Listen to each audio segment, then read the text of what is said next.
साल पहले 2001 में 21 जून को सूर्य ग्रहण लगा था। रविवार के दिन सूर्य ग्रहण पड़ रहा है और शास्त्रों में रविवार भगवान सूर्य को ही समर्पित होता है। इन संयोगों के बीच कोरोना काल में लगने जा रहा है यह सूर्य ग्रहण।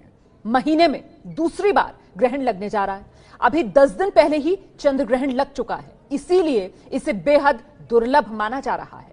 आखिर ये सूर्य ग्रहण ज्योतिषी शास्त्र के मुताबिक कितना खतरनाक है और इसका क्या प्रभाव पड़ सकता है, इस पर पहले रिपोर्ट देख लीजिए, उसके बाद हमारे साथ मेहमान जुड़ेंगे, उनसे चर्चा करेंगे।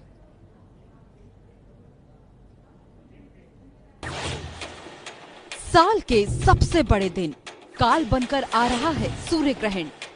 21 जून को कोरोना काल का सूर्य ग्रहण, 6 दिन बाद सूर्य ग्रहण। रहिए संभल कर। 1 महीने में दूसरा ग्रहण। कोरोना काल का ग्रहण कितना खतरनाक। सूर्य ग्रहण से पहले क्या करें कोरोना काल के ग्रहण से बचकर। जैसे कंगन होता है वैसे ही दिखेगा ग्रहण के वक्त सूर्य, इसलिए इस सूर्य ग्रहण को कंकन सूर्य ग्रहण कहा जाता है।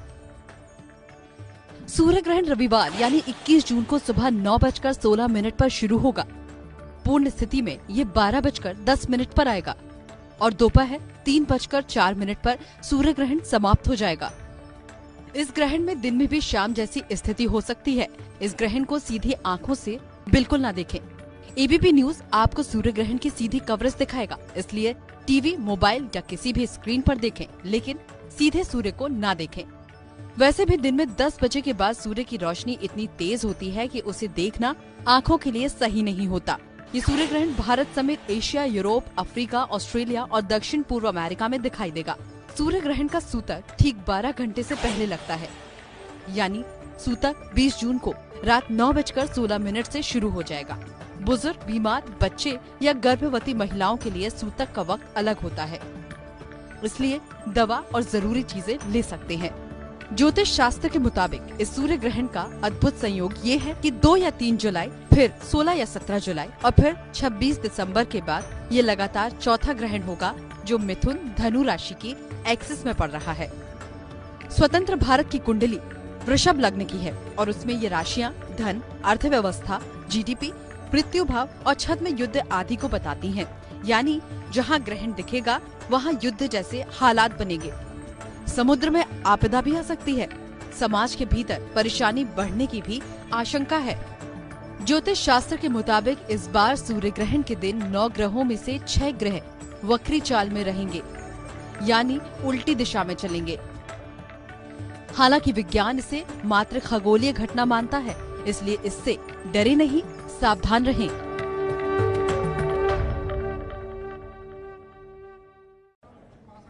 और ज्योतिष आचार्य राजीव नारायण शर्मा इस समय हमारे साथ मौजूद हैं इस खास पेशकश में चर्चा करने के लिए।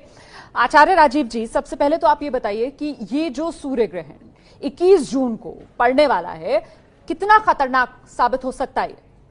ब्रेक हो रही है जी राजीव जी, आवाज मिल रही है मेरी? आवाज आपकी ब्रेक हो रही है, क्लियर नहीं आ रही है। जी, वो ठीक करवा देते हैं। मेरा सवाल आपसे ये है सर कि कितना खतरनाक रह सकता है ये सूर्य ग्रहण?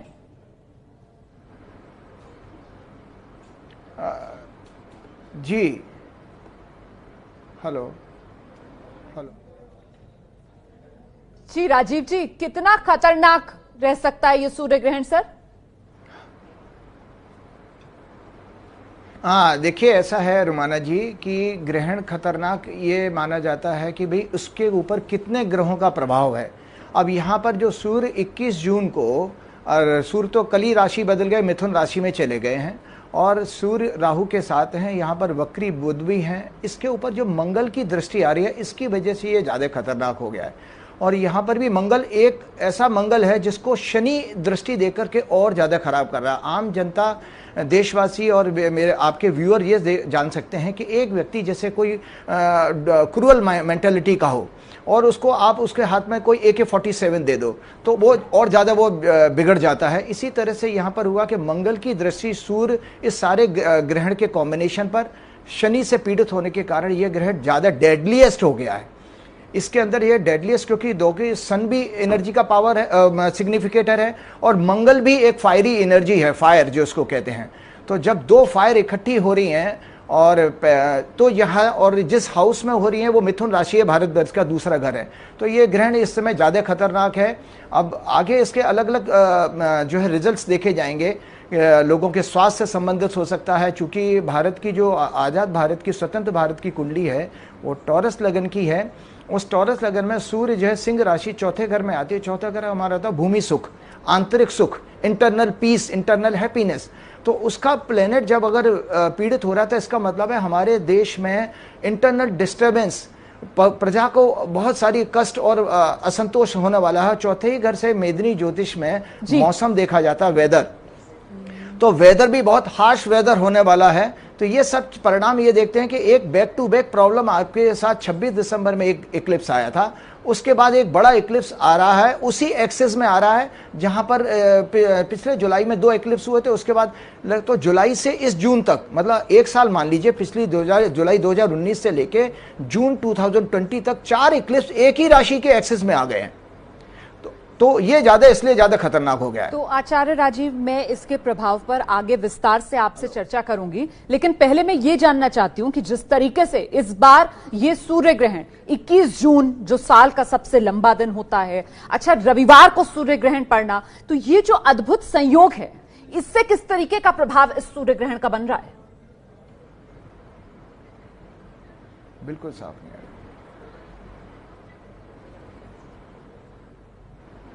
आचार्य जी, ग्रहण के अद्भुत संयोग पर थोड़ा प्रकाश डालिए। हेलो जी आचार्य जी, ग्रहण के अद्भुत संयोग पर थोड़ा प्रकाश डालिए।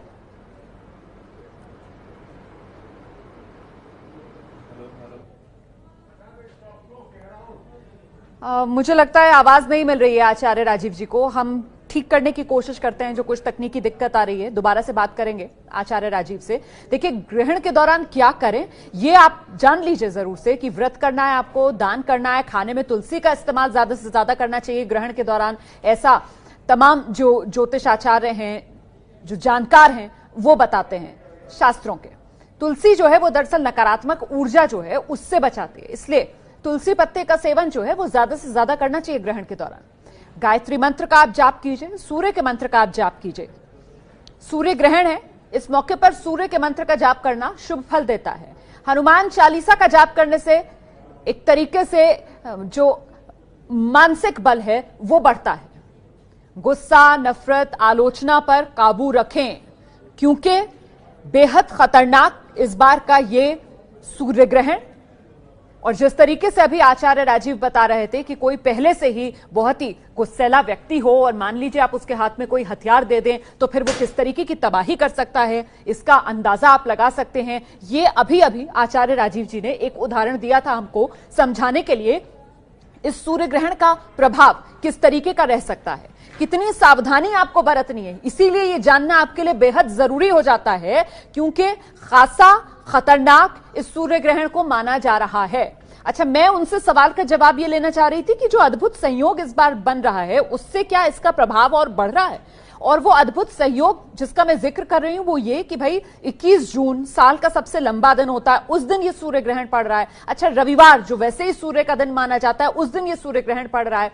ये देखिए आप, 2 जुलाई, 16 जुलाई, 26 दिसंबर के बाद ये लगातार चौथा ग्रहण है जो पड़ने जा रहा है। मिथुन धनु राशि की एक्सिस पर यह ग्रहण पड़ रहा है। स्वतंत्र भारत की कुंडली वृषभ लगन की है और ये जो राशियां हैं वो अर्थव्यवस्था, जीडीपी, छद्म युद्ध को बताती हैं। इसीलिए सावधानी बरतनी बेहद जरूरी इस सूर्य ग्रहण के मौके पर। यह अद्भुत संयोग सूर्य ग्रहण का, स्वतंत्र भारत की कुंडली जो है वो वृषभ लगन की है, मिथुन धनु राशि की एक्सिस में ये सूर्य ग्रहण पड़ रहा है। एक बार फिर से जरा बात करने की कोशिश करते हैं आचार्य राजीव से। आचार्य राजीव, मेरी आवाज अब मिल रही है आपको? जी बिल्कुल मिल रही है मुझे। जी, मैं चाहती हूं आप मेरे दर्शकों को बताएं इस बार के सूर्य ग्रहण का जो अद्भुत संयोग बन रहा है कि 21 जून सबसे लंबा दिन साल का, रविवार जो सूर्य का ही दिन माना जाता है, इस अद्भुत संयोग में और क्या खास है? जी जी, भाई देखिए, सबसे बड़ी बात है कि हमारे दर्शकों, पहले तो ग्रहण का प्रभाव मैं बताता हूँ। व्यक्तिगत राशियों के बजाय ग्रहण का प्रभाव सामूहिक माना जाता है। जैसे कि अगर वर्षा हो रही है तो वर्षा में पूरे क्षेत्र को प्रभावित करती है। अगर गर्मी तेज है, सूर्य का 45 डिग्री सेंटीग्रेड टेम्परेचर, तो पूरे लोगों के लिए गर्म है। तो ये ग्रहण जो है मेदिनी ज्योतिष का सब्जेक्ट है। मेदिनी का अर्थ होता है पृथ्वी। तो पृथ्वी पर पूरा सामूहिक मतलब कलेक्टिव इन्फ्लुएंस आता है। तो इंडिविजुअल लोग घबराएं ना, देशवासी ऐसे ना घबराएं, विश्व के लोग घबराएं ना कि मेरी राशि पर मुझे क्या हो जाएगा। ऐसा नहीं। अगर मान लीजिए अर्थव्यवस्था खराब है तो अर्थव्यवस्था पूरे देश के लिए खराब है। तो ये जो ग्रहण का अद्भुत संयोग ये जो बन रहा है कि एक तो उसमें अर्थव्यवस्था का जो इकोनॉमी का कारक है बुध वक्री इसमें फंस गया। दूसरा, चौथे घर का जो चौथे घर से सुख सूर्य का देखा जाता वो उसमें चला गया। और चौथे घर से भूमि देखी जाती है, अर्थ। तो यहां भूकंप का संभावना बढ़ गई। और मौसम भी चौथे घर से ही मेदिनी ज्योतिष में देखा जाता। तो एक खराब वेदर, अर्थक्वेक की संभावना। और वो डायरेक्शन कौन सी होगी, क्योंकि भारत की वृषभ लगन की कुंडली में पूरब दिशा, लगन से पूरब, चौथे घर से उत्तर और 7वें घर से पश्चिम दिशा, 10वें घर से दक्षिण दिशा देखी जाती है। तो ये जो एक्सेस में आ रहा हमारा पूरब और उत्तर का क्षेत्र बहुत ज्यादा इस अद्भुत संयोग से खराब हो गया है। इस दौरान हमको ज्यादा से ज्यादा संकट दिखाई देते हैं। अर्थव्यवस्था के लिए बहुत ही अशुभ है ये ग्रह, बहुत ज्यादा अशुभ है। बेरोजगारी बढ़ेगी, भुखमरी की। दूसरे घर से हमारा भोजन का स्वाद भी देखा जाता है व्यक्तिगत कुंडली में। तो ये लॉजिक है कि देश की कुंडली में जब हम बात करते हैं तो फाइनेंस की और जीडीपी की और इकोनॉमी की, आपका जो ट्रेजरी है, राजकोष है, अकाउंट डेफिसिट है, जितने भी इकोनॉमी के टर्म है वो सब चीजें इसमें प्रभावित होते हैं। साथ में मिथुन राशि का एक प्रभाव रुमाना जी ये माना गया है, शास्त्रों में मिथुन राशि को कला की राशि माना गया है। तो इस दौरान ये बहुत संकट आने वाला है कि जितने भी ग्लैमर के फील्ड में और आर्ट्स एंड ग्लैमर के फील्ड में लोग हैं उनके लिए कष्ट बढ़ेंगे। और आप देख ही रहे हैं कि किस तरह की परेशानी आ रही है। फिल्म इंडस्ट्री, स्पोर्ट्स इंडस्ट्री, जितने भी एंटरटेनमेंट के फील्ड हैं उनके लिए बहुत संकट का साल होगा ये, क्योंकि उनकी जितनी भी अर्निंग है, अर्निंग के सोर्सेस सब खत्म हो गए। कि नॉर्मल अब सोशल डिस्टेंसिंग के कारण हम लोग अब ग्रुप में कोई भी चीजें नहीं कर पाएंगे, ना आपके पास ऑडियंस होगी, ना स्पोर्ट्स स्टेडियम में दर्शक होंगे। तो ये घटना मिथुन राशि के ग्रहण के कारण जो खराब योग बन रहा है, इसके सारे के सारे प्रभाव हैं। जी, आचार्य राजीव जी, आपने जिस तरीके से बहुत ही सरल शब्दों में बताया कि भाई देश पर जो प्राकृतिक आपदा है उसका खतरा मंडरा रहा है, वो आपने पूरब से उत्तर तक के इलाका चिन्हित एक तरीके से करके बताया। आपने बताया कि जो देश की अर्थव्यवस्था है उसके लिए सूर्य ग्रहण अच्छा नहीं है, उस पर ये नकारात्मक प्रभाव डालेगा। सर, इस समय सबसे बड़ी चिंता जो है वो बीमारी कोरोना को लेकर बनी हुई है। तो ये कोरोना काल, संकट काल और ये सूर्य ग्रहण, जरा इस पर भी कुछ रोशनी डालिए। बहुत अच्छी बात। देखिए रुमाना जी, मैं आपके दर्शकों को, सारे विश्व के लोगों को बताना चाहता हूं, ज्योतिष शास्त्र में, एस्ट्रोलॉजी में जो कंप्लीट हेल्थ है उसका सिग्निफिकेटर सूर्य को माना गया है। अब ये सूर्य का ही ग्रहण है, मतलब सूर्य ही इसमें पीड़ित हो गए राहु की साथ में मंगल से, और उनको चौथी दृष्टि मंगल की पड़ रही है। और मंगल भी आसान मंगल नहीं है, वो शनि से पीड़ित होकर के मंगल है। तो यहाँ पर स्वास्थ्य से संबंधित प्रॉब्लम और बढ़ेंगी, बीमारी के आंकड़े बढ़ेंगे, मृत्यु दर बढ़ जाएगी। तो स्वास्थ्य की दृष्टि से भी ये अत्यंत अशुभ है। मैं 2 बार अत्यंत शब्द इस्तेमाल कर रहा हूं, अत्यंत अशुभ है। तो व्यक्तिगत लोग क्या करें? देखिए, आपको बताता हूं, हमारे उपनिषद का वाक्य, यथा पिंडे तथा ब्रह्मांडे। ये जो कॉस्मोस है, जो ब्रह्मांड है, जिस कंपोजिशन में बना उसी कंपोजिशन में हमारी फिजिकल बॉडी बनी है। पिंड का मतलब होता है बॉडी। तो पंचतत्व से ये पृथ्वी और नेचर बनी है, पंचतत्व से हमारा शरीर बना है। अब पंचतत्व में पृथ्वी है, तो पृथ्वी से जो भी आप खाद्य पदार्थ पैदा होता खाते हैं तो हमारी स्वास्थ्य अच्छा रहता है। अर्थ के अंदर जो प्रोड्यूस होता है, जल हो गया, पानी पीने से हमारा स्वास्थ्य अच्छा रहता है, इमोशनल क्वेश्चन भी हमारा ठीक रहता है। वायु का मतलब है प्राणायाम, प्राण वायु जो आप लेते हो।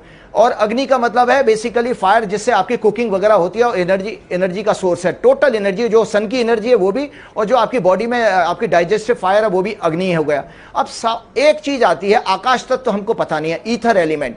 तो ईथर एलिमेंट साधना से, प्रार्थना से, प्रेयर से आता है।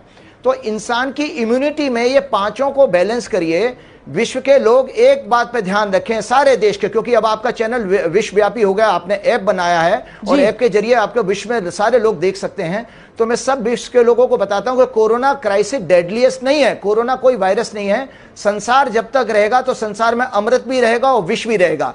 ये चॉइस आपकी है कि आप अमृत को बढ़ाते हो कि विष को बढ़ाते हो। और विष उसको कहा गया है रोमाना जी, मॉडर्न साइंस के अनुसार जो टॉक्सिन्स होते हैं, जो आपका जितना भी फूड जिसका पीएच लेवल एसिडिक होता है, वो हमारे शरीर के लिए अम्ल जिसको कहते हैं हिंदी में, वो खराब है। तो आप लोग कृपया करके अपनी दिनचर्या पे वर्क लाइफ बैलेंस के लिए सबसे बड़ा चैलेंज खड़ा कर दिया है कोरोना ने जी। आज अपनी जिंदगी को बचाइए, आप आराम कीजिए, अच्छी नींद लीजिए, अच्छा खाना लीजिए, भोजन ऐसा लीजिए जो सीजनल हो और डेमोग्राफी के हिसाब से। अगर आप नोएडा में बैठे हैं और नोएडा की, और बहुत बहुत धन्यवाद राजीव जी, समय इतना ही है। आपने इतने सरल शब्दों में लोगों को बताया किस तरीके से ये सूर्य ग्रहण जो है एक तरीके से वो काल बनकर आ रहा है, लेकिन इससे घबराने की जरूरत नहीं, डरने की जरूरत नहीं। अपने लाइफस्टाइल को बदलिए, जीवन में संतुलन लेकर आइए, अच्छा खान पान अपना रखिए और देखिए फिर किस तरीके से हर नकारात्मक प्रभाव को आप सकारात्मक ऊर्जा के साथ अपने जीवन में बदल सकते हैं, ला सकते हैं।